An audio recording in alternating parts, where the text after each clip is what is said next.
All right, this next article I have for antiwar.com, I wrote just this morning. Absolutely massive story out of Haaretz. Israeli soldiers ordered to fire on aid seekers in Gaza.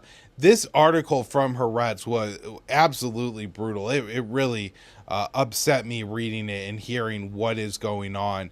And then, of course, there are some more details and context that I wanted to add, so I wrote this up for antiwar.com. Israeli soldiers speaking with Haaretz say they received orders to fire on desperate Palestinians attempting to reach aid distribution sites in Gaza.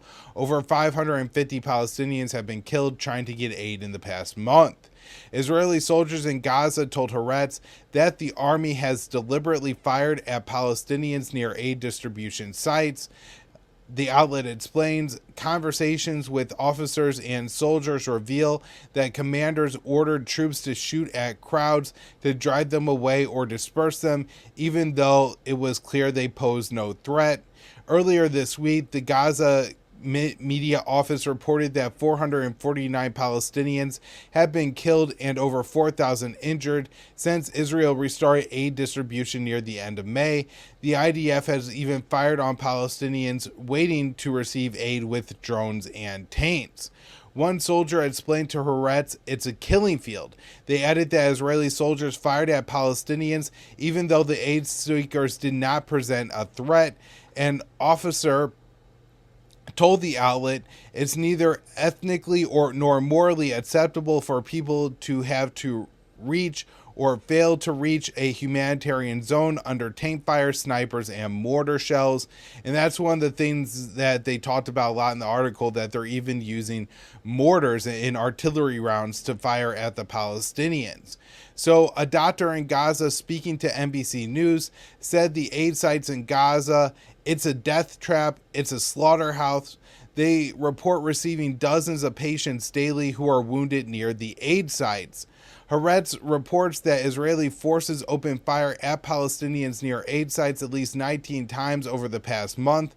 Soldiers said some Palestinian militants backed by Tel Aviv have also fired on civilians, including the ISIS-linked Abu Shabab, which the Israel has been backing and helping to loot some aid sites as well. On Thursday, at least 18 Palestinians were killed by an Israeli airstrike while attempting to receive aid that Gaza police had recovered from looters. And so this was aid that was actually not being distributed at a GHF site, a Gaza Humanitarian Foundation site. And so one soldier explained to Haaretz, it's a killing field. They added that the soldiers fired at Palestinians even though the aid seekers did not present a threat. An officer told the outlet it's neither ethnically nor morally acceptable for people to have reached or failed to reach a humanitarian zone under tank fire, snipers, and mortar shells. A doctor in Gaza speaking with NBC News about the aid sites in Gaza said it's a death trap, it's a slaughterhouse. They report receiving dozens of patients daily who are wounded near the aid sites. Haaretz reports that Israeli forces opened fire at Palestinians near aid sites at least 19 times over the past month. Soldiers said some Palestinian militias backed by Tel Aviv have also fired on civilians, including the ISIS-linked Abu Shabab. On Thursday, at least 18 Palestinians were killed by an Israeli airstrike while attempting to receive aid that the Gaza police have recovered from looters.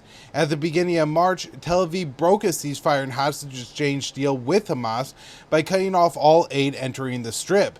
Near the end of May, Israel began allowing the U.S.-based Gaza Humanitarian Foundation to distribute a limited amount of aid in Gaza.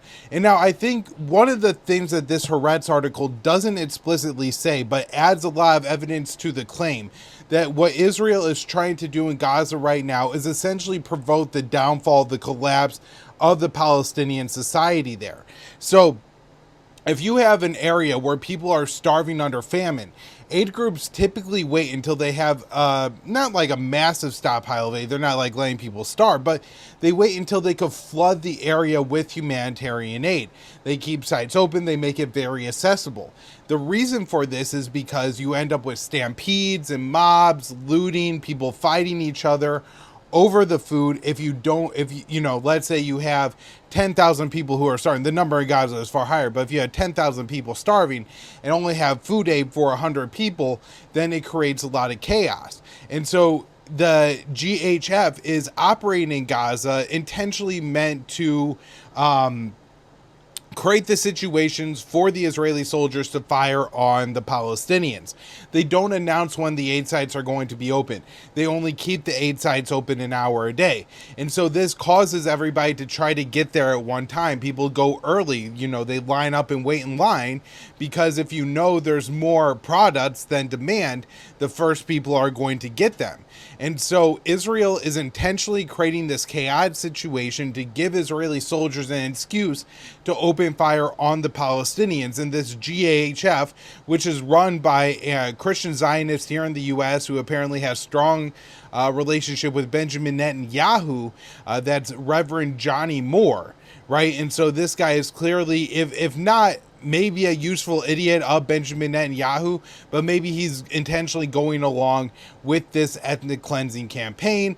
The U.S. State Department is now involved in this directly, sending $30 million to the GHF. Now, earlier this month, there was a report that the U.S. was going to send $500 million to the organization, allowing it to operate for 6 months. And I reached out to the State Department, and they had said that they didn't have any updates on that at the time. So I would guess there's going to be more money flowing from the U.S. to the GHF soon. The situation in Gaza is getting very bleak. When you talk about why people are lining up hours beforehand to get food, human rights groups have warned that the GHF's distribution plans would be insufficient. Over the past week, children have died of deprivation. On Thursday, 2 infants at the Al Nasser Hospital in Khan Yunis died due to a lack of formula. So this is all absolutely horrific. And it's worth pointing out here, the Al Maideen, the ship that Gerda Thunberg and others were, the Gaza aid flotilla that was trying to break the siege, was carrying infant formula. So had it been able to get through, maybe these children would be alive today.